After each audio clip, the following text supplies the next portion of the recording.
Ako po ang buhay na patotoo ng SSS. Sipag, sinop, swerte. 10 taon, buhat po noon, nagbago po ang aking buhay.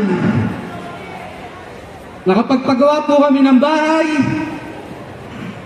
2 beses pong na-picture ang aming Tolis Crispy Pata sa GMA sa unang hirit. Kaya po nagpapasalamat ako kay Mayor Ambrosio Boy Cruz, Social Tolis Bernardo, kasalukuyang kagawad ng Barangay Tuktukan.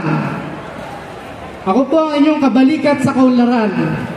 Nais ko pa pong maging kabahagi sa mga para ng ating Mayor Ambrosio Boy Cruz na maging syudad ang ating bayan. Nais ko pong mas makapagikayat pa ng mga investor o mamamumunan upang lalo pang umunlad ang ating bayan at mas maraming trabaho sa kapwa ko giginteño. Gayun din po, patuloy po ako nakasuporta sa iba't ibang sektor sa ating pamayanan sa pagtataguyod ng kaayusan at kapayapaan ng ating bayan, lalong-lalo na sa ating kabataan na tanda ng pag-asa ng ating bayan.